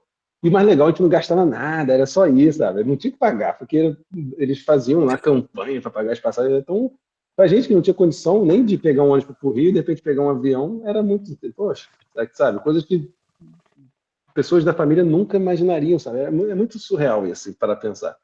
Aí tá, essa viagem aos Estados Unidos foi muito interessante. Viajamos lá, fomos na Disney. Imagina uma criança dos anos 90 e na Disney. Era só milionário que ia. De repente vai uns moleques lá pra Disney e volta tirando onda. A gente falava, vamos na Disney. Coisa que só milionário ia, gente. E na Disney, nos anos 90. Já viu? Olha, Um bando de um pé rapado ir pra Disney. Era uma loucura. Foi muito enquanto legal. Bom, eu sei que a aí, Roberta tem outra pergunta, mas antes de eu passar a pergunta da Roberta, e eu sei que eu quero deixar as pessoas com vontade de ler a sua dissertação. Não queria que você, né, Roberta? Não queria que a gente desse todo. eu tô aqui, na verdade, hoje eu acho que eu vou vestir a militante, entendeu? Eu acho que precisa ter uma campanha, igual fazer essa campanha aí para despachar vocês para Disney e tal, para esse negócio ser publicado, gente. A gente precisa entrar nas livrarias e ter esse livro, cara. Isso precisa realmente. Isso precisa crescer, gente. Eu faço vou ver se gostei. esse apelo, assim, né? A ordem, né? Isso, isso tinha Ordem. ficado meio assim, esfriou, mas Ordem. deu uma animada, deu uma Eu animada. faço Isso é esse muito apelo importante. à ordem, porque isso é a história, é a história da música no Brasil, história recente, isso é muito relevante, né? Então, é isso. Eu acho que eu estou aqui, hoje eu vesti essa bandeira, Camisa. sabe? Por É, favor. Eu não sei qual vai o alcance que esse vídeo vai ter, mas assim, que chegue na ordem, que toque o coração de quem puder, né? Para boa. isso aumentar. E Roberta, antes da tua pergunta, eu quero falar um outro assunto, que acho que tem dois assuntos assim que eu gostaria de abordar, que é a questão da, do fato de eu ter visto pessoalmente o Rodrigo durante todo o processo, aí uma vez só, que foi na Olha, sua defesa. Foi a a primeira única vez vez pessoalmente. foi a primeira e única vez que eu encontrei o Rodrigo pessoalmente. Então, ele desenvolveu toda a pesquisa em tempo pandêmico, e a gente sabe que todos nós, pessoalmente, dizer que isso não afeta um transcorrer de uma pesquisa é deixar de contar a história, né? Mas também depois essa grande transformação dele, que é mudar para outro país. Aí eu passei a encontrar ele mais vezes, né, pessoalmente. E, Pessoas chiques. Marrento. Pessoas e, chiques, né? e prestar, prestar prova para um doutorado em Aveiro, e levar a família, e regularizar diploma para poder trabalhar lá, e, enfim, e esse novo caminho. Então, fazer um Vamos trabalho lá. acadêmico em tempos pandêmicos, Pandemia e depois esse e a mudança. desdobramento do seu doutorado, que Deixa eu pontos só você estabelece. Você aqui, complementa? é só, porque na verdade a pergunta que eu ia fazer era exatamente um pouco parecida com a segunda pergunta que a Inês está fazendo, é saber o impacto dessa pesquisa na sua vida profissional, principalmente, né? E o que você anda aprontando aí em Aveiro, entendeu? A Que gente quer pesquisa você está saber. fazendo? O que você está aprontando aí? Comendo muitos ovos moles. Mas Mas vamos lá. isso Então, não tem afetado você, você continua com a mesma aparência. Os é que ovos eu botei moles um são filtro. muito doces, engorda a gente, que é uma coisa. É. Mas Vai. então, a pesquisa realmente coincidiu, eu comecei em 20, né, e até 22, né? Então, não, em 21, eu fiz as provas de acesso no final de 2020, então já estava lá no auge da pandemia, entrei em 21, 21, 22, dezembro termina. E foi tudo diferente, né? Tanto que a entrevista para a SES foi online, foi tudo online, acho que foi novo para todo mundo, né? Até para as universidades todas tiveram que se adaptar, então foi, eu acho que um processo muito louco e novo, e acho que esperamos que nunca mais volte, só se for necessário igual agora aqui, isso é diferente. Mas nunca obrigado, né? Mas então foi isso. Então desde o início foi tudo online. Então o que mudou muito foi essa. A gente vivia um mundo, né? Quem passou por aquilo, a gente passou por aquilo sabia. Tava todo mundo tenso, todo mundo sem saber o que ia acontecer, todo mundo naquela loucura de expectativa que agora, né? Como que vai ser e tal. Mas a vida tinha que continuar, então as coisas continuavam. Então vamos lá. Então sempre tive essa vontade de fazer um mestrado, porque, né, achava que era uma consequência natural, que eu queria fazer, normal, depois de ter feito a graduação, e apesar de eu ter terminado a graduação em 2007, a vida foi seguindo seus rumos, só fui conseguir, então, tentar lá em 2020. Estava na prefeitura já do Rio, então também seria uma forma também de progressão na carreira ali, né, do dinheiro, que não aumenta quase nada, mas aumenta alguma coisa, todo mundo pensa nisso também, então, vamos fazer tudo isso, então, vamos lá, agora chegou a hora. Então foi muito, apesar de todo esse contexto terrível que a gente vivia, foi interessante no sentido que acho que facilitou muitas coisas para a pesquisa, porque já que eu entrevistava muitas pessoas, isso para mim foi mais fácil, porque essas que a gente está usando agora, né, desses programas, né, de videochamadas, teve um desenvolvimento muito grande nesse período, né? As pessoas falaram, precisamos continuar trabalhando isso tudo de casa e tal, então vamos desenvolver isso. Então houve um boom, já tinha muito Skype, né? Já tinha isso lá, mas não era tão estável, não era tão conhecido, né? Então foi algo que na pandemia teve esse boom dessas várias ali. Então facilitou muito desenvolver essas entrevistas, né? Então foi para gravar, né? Igual a gente está gravando aqui. Então isso foi muito, para esse lado, me ajudou muito. As disciplinas a gente fez toda online, né? Também, então isso deu para adaptar. Eu não senti que teve perdas, né? Foi melhor ou pior, não senti perdas. Fora o contato pessoal, que é importante, né? A gente está fazendo uma pesquisa onde fala que estar junto, cantar junto faz a diferença. Aí eu chegar e falar para você, para mim não fez diferença nenhuma, não estar com ninguém, chega a ser meio, né, contraditório. O que faz falta foi esse contato com as pessoas, essa troca, que a gente sente muito aqui também, né? Essa troca com o outro, isso é fundamental. Mas no sentido da pesquisa, que chega um momento que a tua pesquisa de todo mundo, seja mestrado, doutorado, chega um momento que é você com você mesmo. Todos são assim, né? Tem a parte das disciplinas que está todo mundo junto, mas chega um momento que é você ali, dentro da tua sala, do computador, faz parte, é isso. Então, nesse sentido, me ajudou. Tá? Era fácil acessar as pessoas, eu conseguia combinar com as pessoas, né, para fazer as entrevistas. Tive a oportunidade de entrevistar um que está lá em Roma, né? Então, quer dizer, nunca faria isso se não tivesse isso. Então, nesse sentido de fazer o contato com as pessoas e fazer a entrevista foi fundamental, né? em questão de conhecimento que a gente teve no mestrado, como eu disse, não sinto que afetou, tirando essa questão fundamental até desse contato humano, que ocorreu, ainda bem, apesar da tua defesa do doutorado, com a professora, enquanto aluno, né? O único contato, único de todos, enquanto aluno, foi esse. Porque já tivemos contato anterior, né? E depois. Isso aí que é muito doido também. Já tem essa teve contatos história, a gente anteriores, pode sem contar. saber, e Eu tô depois. achando Mas que então, é defesa. Eu acho que foram 2 vezes. foi tua defesa. Não foi só isso. Enquanto Mas mestrado, só. fazendo mestrado, foi uma vez. Depois já ter Foi a terminado primeira. já. Mas Mas a aí, gente já então foi tinha muito... tido. Agora vamos contar a história.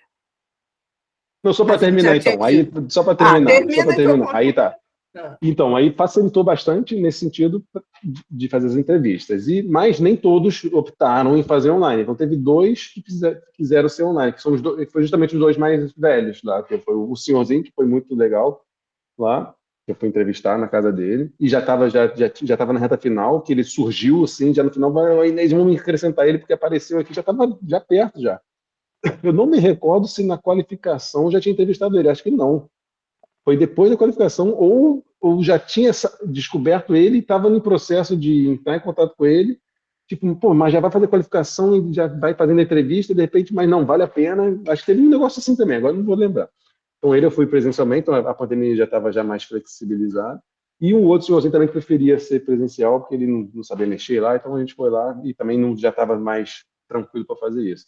Então tiveram 2 só que foram presencial. Então, nesse sentido, né, apesar da dificuldade toda que a gente vivia ali, tudo, me ajudou nesse contato, tirando essa questão desse contato também humano que é importante.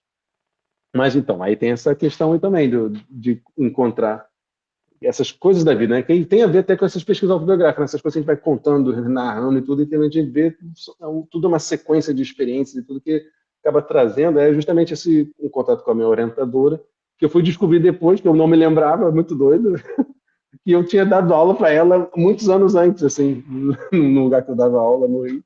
Eu fui professor dela de canto, muitos anos antes, eu nem sonhei em fazer mestrado. E aí eu fui fazer o mestrado, ela lembrou de mim, mas eu não lembrava, eu fiquei com uma vergonha depois quando ela falou, meu Deus, não lembrava, que era muito tempo antes, assim, no início de carreira de professor de campo. E aí depois ela veio, então, tipo, já conhecia antes, sem lembrar, encontrei, aí depois só fui encontrar de novo na tua defesa, e aí, enquanto mestrando, aí depois teve outros encontros e tal. Mas é muito louco essas coincidências, e é isso a riqueza de uma pesquisa também, se for usar isso na pesquisa autobiográfica, como isso, né, as sequências da vida que a gente vai tendo, a gente não tem controle, e isso forma a gente, né, isso faz a gente ser o que é muito interessante. E o desdobramento em E Portugal. o que é que você está aprontando? Boa. A gente Então, quer saber. Tá falando. Bom, aí vamos... Tudo isso foi sequência do mestrado, né? Tudo, até obviamente, né? Todo mundo que vai fazer o doutorado passou pelo mestrado, isso já é o mais óbvio. Mas, tipo, já no mestrado, na reta final, eu comecei a conversar com a Inês, mas eu não queria parar, né? Porque, tipo, eu já demorei a começar no mestrado, já não sou nenhum jovenzinho, né? E não quero mais perder mais tempo, tudo, quero emendar no doutorado. Mas eu sempre tive vontade de estudar fora, assim, vontade. É por quê? Não sei lá, acho que seria legal, uma experiência, né? E acho que isso Já muito também estava acostumada a pensando. viajar, né? Então, mas eu acho que me perguntaram por quê. Eu sei lá por quê, mas depois pensando, acho que tipo essa sementinha, sabe, que foi plantada lá, tem a ver. Porque se eu nunca tivesse ido lá, eu jamais pensaria que existiria essa possibilidade. Isso que é muito, como que tudo vem numa sequência, né? E aí, pô, deve ser muito legal, pô, ter lá, como que deve ser, né? Vamos embora. Aí eu vou pensar, para onde que eu vou? Eu em inglês e outros idiomas sou terrível. Não dá para fazer um doutorado em outro idioma assim ainda, né? Então vamos para Portugal, que tem essa facilidade. Eu pensei, vamos embora. Eu comecei a professora lá. Gostei, não sei o quê, vamos conversar mais depois, vamos terminar, faz a tua defesa, depois vamos ver. E aí sim foi. Aí fui conversando, fui pesquisar mais. Ó, gostei dessa aqui de Aveiro, tipo, a professora, ela dava toda a liberdade ali e apoiava e indicava. Ela tem raiz de aqui também, né? Raízes portuguesas, ora pois. Então ela foi ajudando nesse sentido aí. E aí, pronto, vamos embora. Me ajudou também para agilizar a documentação, né? Que eu precisava, tipo, que eu emendei. Eu fiz a prova para cá em 2023. Eu terminei em dezembro de 22, defendi e submeti a candidatura aqui no primeiro semestre de 23. Então tinha que estar com tudo já na mão. Tipo, liga para o fulano, fala com não sei o quê. já mandou não sei o que, várias coisas para agilizar, fala lá com a secretaria e consegui toda a documentação a tempo, enviou, e aí pronto. Aí foi aprovado, e bem, Então, aí cai aqui. você manda o e projeto ou você. Como é que é esse Então, aqui é processo? diferente. O bom, não sei se é bom, daqui que é diferente. Você não tem pré-projeto antes. Você entra com uma. Por um lado, aqui é mais, entre aspas, mais fácil entrar. Acho que é mais fácil entrar para o curso. Fala até mais baixo. Porque é mais fácil entrar, porque acho que eles têm. É diferente. É muito parecido muitas coisas, mas tem uns processos diferentes. Então, é mais uma análise curricular e tal. Então, cada departamento tem a sua regra, alguns fazem entrevistas também, se tiver uma concorrência muito grande, vai fazer entrevista para poder fazer a seriação lá, que eles falam. Então, aí tem análise do currículo, análise de todo documento que tu manda, né, faz uma análise tanto da graduação, do mestrado, eles valorizam muito a nota, né, que é a classificação final, que eles chamam, que é a nota que tu tirou no final, que isso é muito valorizado, não importa só ter, né, então eles têm muito disso. E no mestrado eu tive boas notas, então isso ajudou muito. Teu currículo, né, todos eles analisam, profissional, acadêmico, e te dão uma nota. E essa nota bota lá de todos que concorreram naquele ano, faz a seriação e, dentro do número de vagas, é aprovado. Pronto. E deu certo, vim. E aí, aqui é diferente por isso, porque no primeiro ano letivo a gente faz as disciplinas, aí você escolhe o ramo que quer, né? Vai para aquele ramo, faz a disciplina específica daquele ramo e mais de metodologia e outra lá também geral para todos os ramos.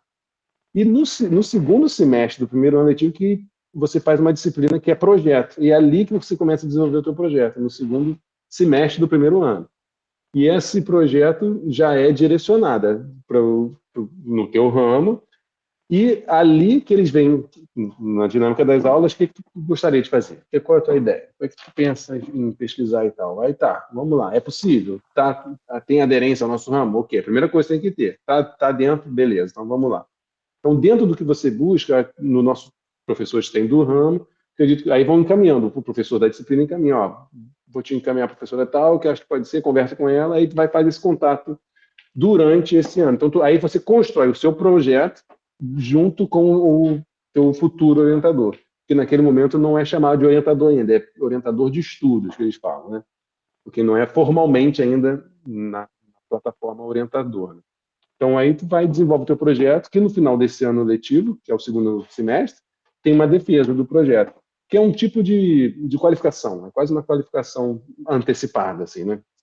Para defender que o teu projeto, por mais que ainda está como projeto, tu já desenvolve todas as bases que tu vai fazer depois na sequência, né? Então, é uma qualificação com banca, como se fosse qualificação com banca, Você tem um já professor fez da disciplina, já. E qual é o teu Eu tô projeto no... aí? Então, só para fechar, então, aí tem a banca, né? É igualzinho. Tem o professor da disciplina, tem o orientador e que chama de arguente externo, que é alguém de fora que vai fazer. Então, é igualzinho a nossa qualificação. Mesma coisa, só muda o momento, digamos assim. E aí, bom, aí eu entrei com a ideia, né? Eu entrei num ramo, mudei por algumas questões, aí nesse outro ramo que eu estou agora, que é administração e políticas internacionais, conversando lá com os professores, eu sempre queria dar continuidade de É alguma forma do que eu faço. administração. E Qual o nome? políticas educacionais. APE, o sigla, né? Bom, aí eu pensava, tipo, eu sou da música, né? Apesar de eu estar no departamento de educação, vai ter que ter alguma coisa de música e de ensino de música. Era isso que eu sempre tive ideia e queria fazer sobre isso. E, perfeito, eu vamos embora, quero algo sobre isso. Eu estava pensando, o que eu posso trazer um pouco do que eu já fiz, né? A pesquisa autobiográfica aqui não teve muita abertura, não. Não é que não teve abertura, acho que não é muito... Nos espaços que Não você é, andou aqui nesse circulando, mas departamento. existe. Existe, mas nesse lugar aqui Haver, ainda não. Évora é muito No meu forte. departamento, né? Talvez no meu departamento, no meu ramo, então é muito assim, né? Então não teve muito, mas ok. Aí eu pensei, mas eu gostaria muito de ter algo que fosse ainda com essa temática do ensino de música e como a música tem essa questão de promoção né, de coisa de sociedade mais justa, essas coisas todas que a gente acredita, né? Que eu acredito também, né? Acho que pesquisar uma coisa que a gente acredita é muito melhor, né? Então eu acredito que realmente a música proporciona mudanças de vida nas pessoas. Então isso é algo que eu queria. E como estou na administração e políticas educacionais, como isso também pode se transformar em políticas públicas e tal. Então, acho que somou um pouco tudo isso aí. Conversando sobre isso, surgiu a ideia de eu fazer uma pesquisa de um projeto social aí do Rio. Aqui eles têm muito, eu não sei se posso dizer aqui, porque aqui eles têm muito negócio de RGPD, Geral Proteção de Dados. Tanto que eu não posso dizer o nome de nada, é o diferente. Não posso dizer o nome de... Quando eu fizer a pesquisa, eu não posso dizer o nome de ninguém, o nome do projeto que eu estudo, nada, é totalmente anônimo. Então, eu não sei se eu posso dizer aqui. Então, para não... Como eu estou aqui inserido nesse contexto, eu não vou dizer qual é o projeto, mas provavelmente quem conhece vai saber.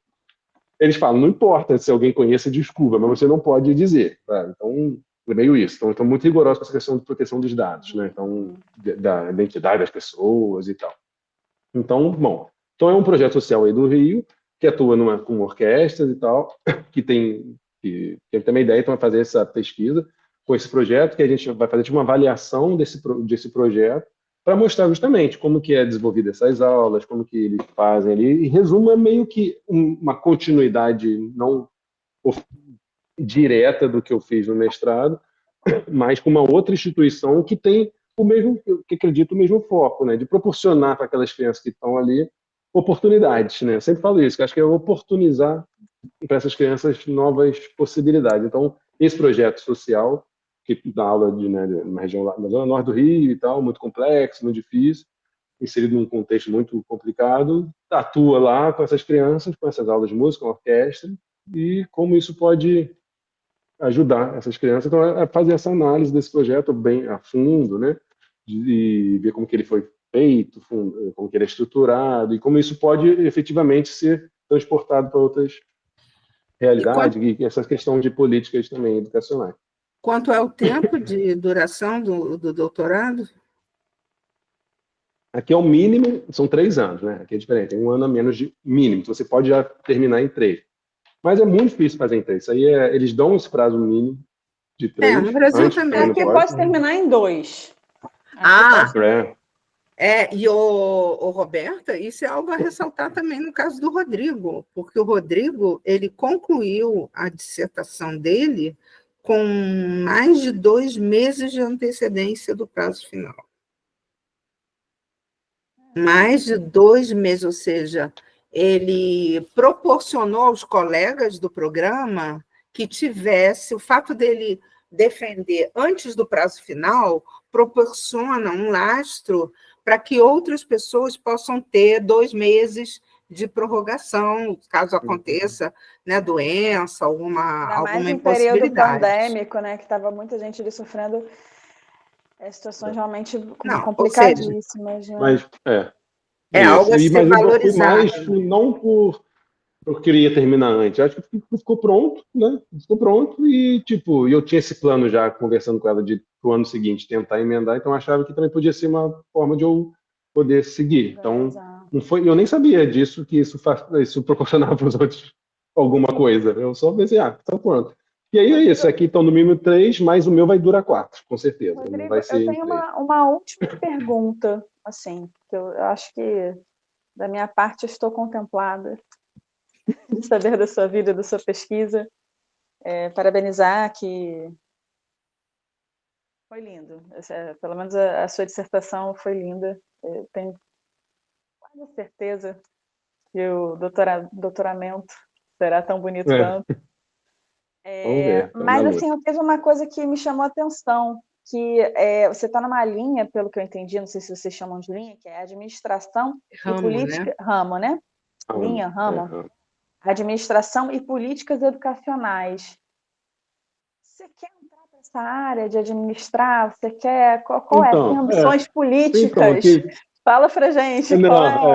É mais a questão de não de política, de ser político, mas de desenvolver políticas que possam ser aplicadas em outros contextos, que possa também trazer, né, bem-estar para as outras pessoas, né? Porque acho que a política também é isso, né? Tem que ter essa em função pro outro.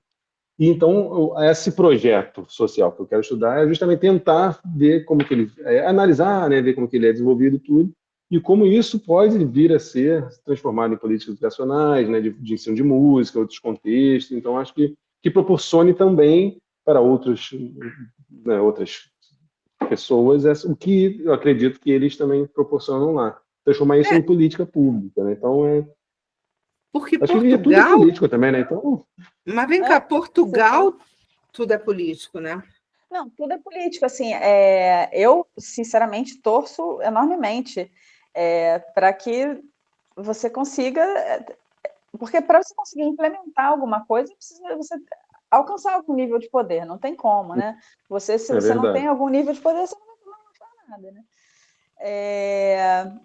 E queria que você falasse assim, como é que você vê essa abertura? Assim, eu usei, e acredito que outras pessoas dentro do GPAMOS usaram o conceito de rede sociabilidade, né? Que são pessoas ali que circulam com ideias que vão se complementando e as pessoas os intelectuais, eles vão se construindo ali, e as lideranças e as exclusões, assim. E aí eu queria que você falasse um pouco assim dessa perspectiva para futuro, né? Com essa vontade e com essa intenção extremamente legítima e fundamentada de melhorar as políticas públicas educacionais. Como é que qual o seu plano para conseguir viabilizar isso? Assim? Ou se Isso você aí é ainda muito está doido, porque pensando sobre isso? é, isso, a minha porque é muito. Hoje eu penso, como que eu vou conseguir fazer isso, primeiro de tudo, né? Como que eu vou dar conta disso? Mas eu busco, sei lá, de que a gente também sempre tem esse ideal, né? A gente, quando vai fazer esse tipo de coisa, é muito embasado pelo nosso ideal mesmo, de tentar, de acreditar, né? Eu acredito muito nisso. Muitos podem até criticar, mas você não pode enviesar muito a tua pesquisa, senão perde até muito rigor, mas eu, tipo, se eu não tiver isso em mim, eu não tenho o que fazer, né? Então, eu busco tipo fazer o melhor possível para mostrar como aquilo é feito, para quem sabe alguém lê ali, nem sei se alguém vai ler, tem negócio. Eu fiquei muito feliz quando falou que leu minha dissertação, caraca, leu. Então, quer dizer, será que alguém vai ler? Sabe? Então, quer dizer, se alguém lê e achar que aquilo ali, pô, acho que aqui realmente, será que funciona? Ou se alguém que você falou, eu não pretendo ter nenhum poder, digamos assim, né, para fazer, não é minha ambição, mas se alguém que tem essa possibilidade de ler e ver, pô, cara, como que foi esse negócio aqui? Será que funciona mesmo? Vamos tentar adaptar isso aqui para alguma coisa. Aí sim, aí seria interessante. Mas, tipo, a gente joga no mundo aí, né? Vamos ver o que acontece. Mas a minha ideia hoje mesmo é tentar dar conta disso, fazer o melhor possível para justamente ter isso bem feito ali, né? De uma forma bem que vale a pena alguém ler e falar, bom, isso aqui acho que é possível, acho que isso aqui é algo, já que deu certo ali, já que realmente faz isso, será que a gente consegue trazer para cá, fazer aqui assim, assado? Como que foi lá? Como foi a tua experiência lá? Pô, como que é lá? Deixa eu perguntar para eles ali. Então, são coisas, essa é a minha intenção principal, é essa, tentar mostrar o melhor possível o que ali acontece, para que isso possa vir, quem sabe, né? Aí não é mais depende de mim. Tá lá, vai lá, gente. Não, e eu O acho que lá que pode surgir?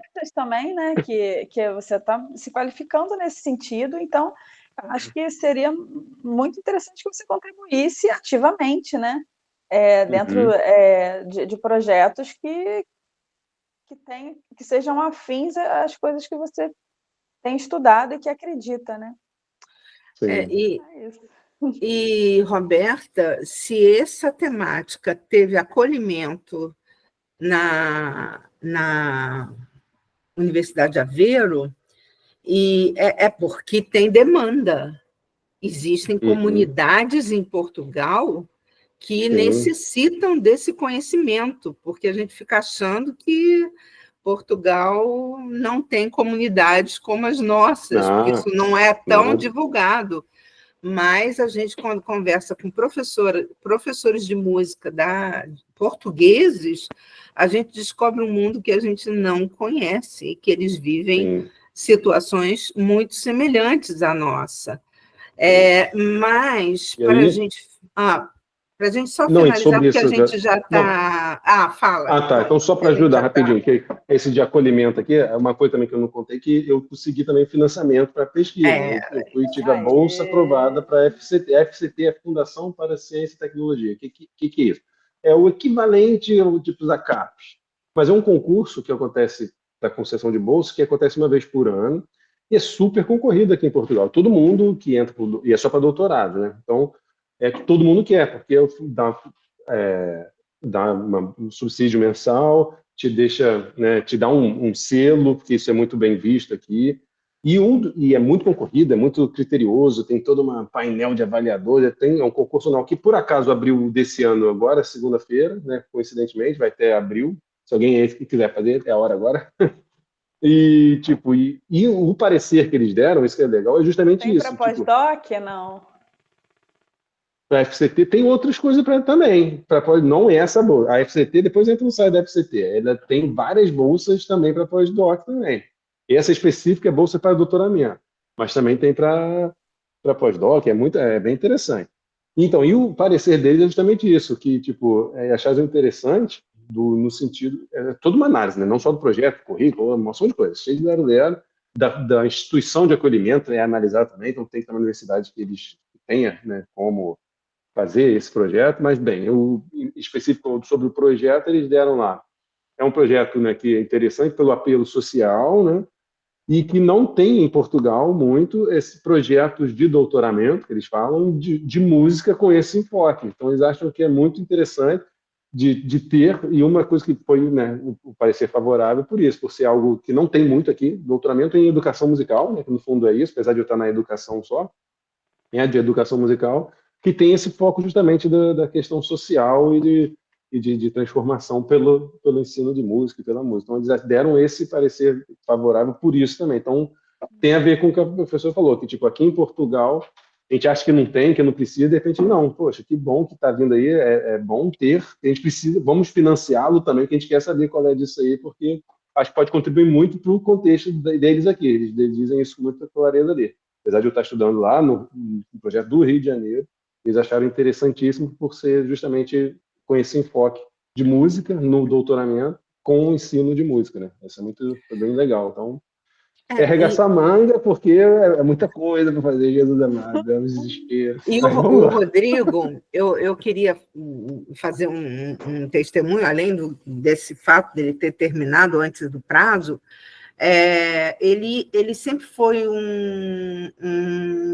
orientando, preocupado com essas questões sociais. Eu acho que aqui no nosso momento, talvez não tenha aparecido tanto, mas quem ler a dissertação vai poder observar como ele estava pensando nas questões sociais e questões emergentes, e questões que a gente fala agora, como a questão de como era a religião vincular, esse projeto está vinculado a uma religião católica, alemã, trazendo ensino de música da música alemã para uma comunidade de interior no Rio de Janeiro, que aspecto isso teria de doutrinador, ou de trazer modelos para serem impostos num outro país. Ele faz questionamentos sobre essas questões de relações étnicas e uma série de outras questões que são muito valorizadas atualmente, que a gente está pensando muito sobre essas questões. Necessárias também, né? Necessárias, exatamente. Necessárias. A ponto dele levar um projeto, uma ideia de projeto necessária também para Portugal, que vive... Portugal acolhe muitos imigrantes de várias partes do planeta, imigrantes, e tem populações também de vulnerabilidade social, enfim, apesar de ter já não ser os mesmos tempos que eram em décadas passadas, em que muitas pessoas tinham uma condição muito, muito vulnerável. Mas o Rodrigo era orientando que se você dissesse alguma coisa, entra naquele site, lê aquele texto, aquele texto, aquele texto. Sabe o que ele fazia? Adivinha? Acho que ele lia. Ele lia! Pelo que eu conheço o Rodrigo, ele lia, né? E eu imagino que, apesar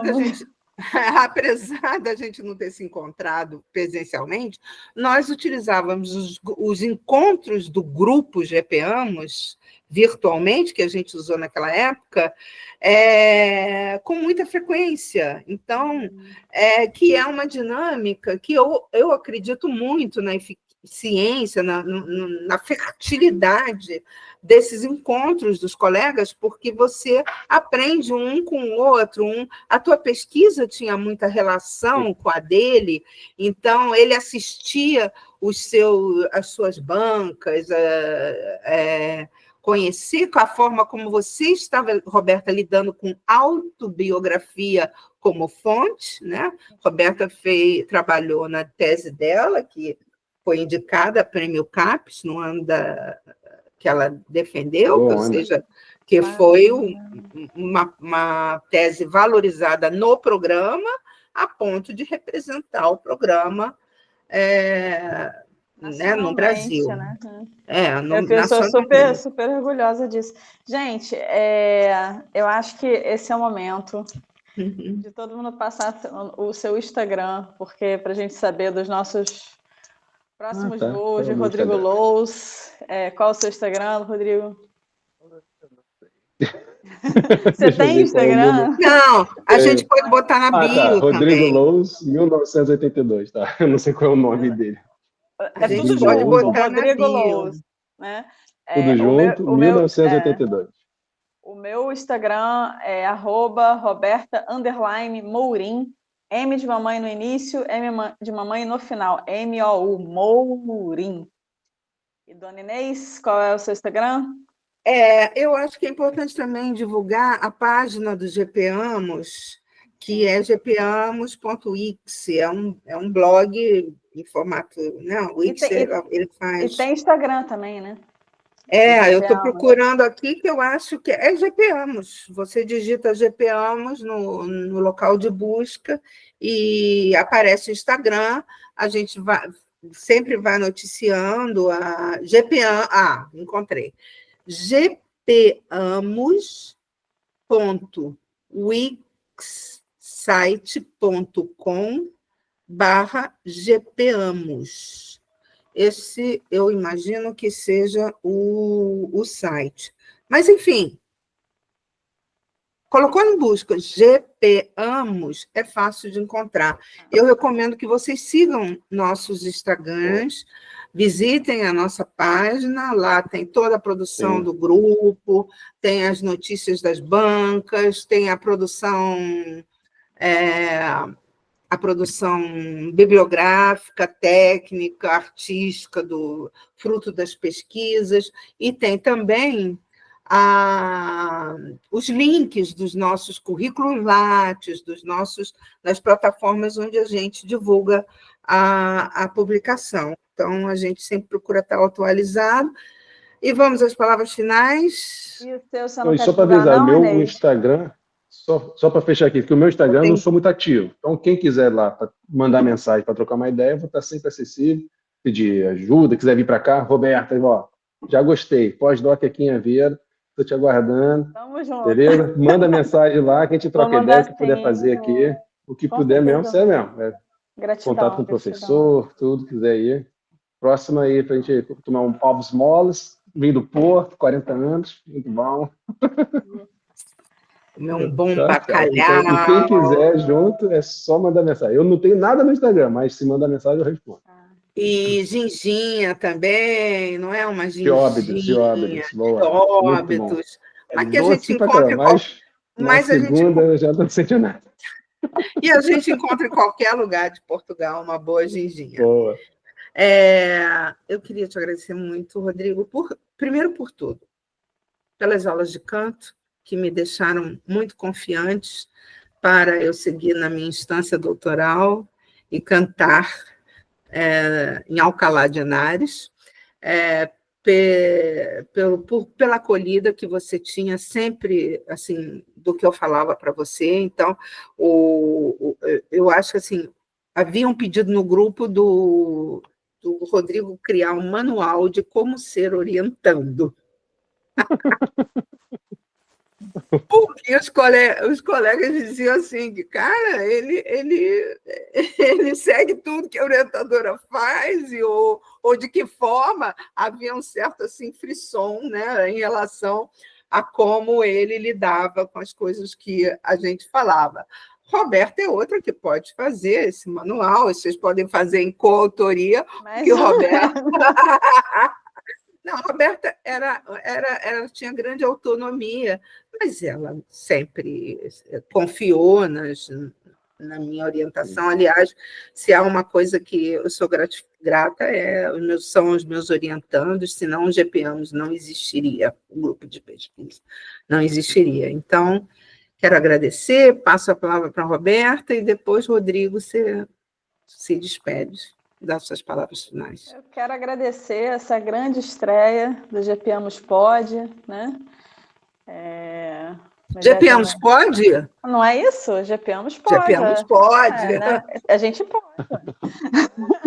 Trocadilho. Quero agradecer a Inês já pela parceria, acho que a gente está junto aí, trabalhando junto há mais de 10 anos. E muito bonito, assim, porque o Rosno, né? Então, a paciência da Inês é maravilhosa, e a Rosno também, mas a gente consegue manter uma parceria de colaboração já há mais de 10 anos, e eu sou muito grata a isso.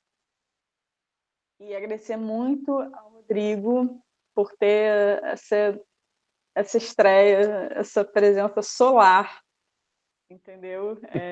Que eu acho que você traz um pouco isso dos canarinhos, assim, que é essa presença super solar. E agradecer muito mesmo você ter disponibilizado o seu tempo num momento em que você tem que parir uma tese para falar com a gente. E, mais uma vez, reiterar a minha militância para que esse livro seja acolhido dentro da instituição, dos né? canarinhos, dentro da Igreja Católica. É isso. Obrigado. Eu tenho que agradecer, né? Porque primeiro é um prazer conversar com vocês, revê-las, sempre um prazer, independente do contexto. Foi um prazer conversar com vocês aqui sobre um pouquinho da nossa história, da trajetória, que, de certa forma, vocês fazem parte também, né? Que contribuíram muito para isso. Isso aí, sempre, todo mundo que passa, isso a pesquisa mostra, né? Que cada um que passa sempre deixa sua sementinha, e ter tido a experiência de, no mestrado, estar com vocês, ouvir a sua defesa, isso a gente aprende muito. Então, a gente sempre traz, né? Não tem como negar. Então, agradecer por essa oportunidade de poder ouvi-las e ouvir nosso sotaque, amaciar nossa vida, que é muito bom. E isso é muito prazeroso, assim, é muito legal. Gostei muito de estar aqui. Espero que tenha contribuído aí alguma coisa. Né? E aquele negócio, o convite fica aberto. Tá lá no Instagram, quem quiser, tiver esse desejo de vir para cá também, seja para passear, seja para estudar, o que eu puder ajudar a fazer. Eu não sei muito, mas um pouquinho que eu sei, a gente tenta contribuir. Tá? Pode mandar mensagem, vai ser um prazer enorme ajudar no que eu puder. E em qualquer outras questões também, né, de doutorado, mestrado, tudo que puder ajudar. Parcerias aí de escrever coisas, estamos aí para isso tudo. E é isso, foi um prazer, Dom. Fica feito tal convite aí para uma visita, tomar uns vinhos, comer uns pastéis de bacalhau, ovos moles, e vamos em frente. Esse foi mais um GPAMOS Pod, onde nos encontramos para falar de música, pesquisa, divulgação e popularização. Leiam a dissertação do Rodrigo Lous e, sobretudo, tem uma história da Kombi que passava nas ruas de Petrópolis, chamando as crianças das escolas públicas da localidade para vir cantar nos canarinhos, que é excepcional. Ele conta com detalhes. Roberta? Beijo. Tchau. Tchau, gente. Beijão. Tchau.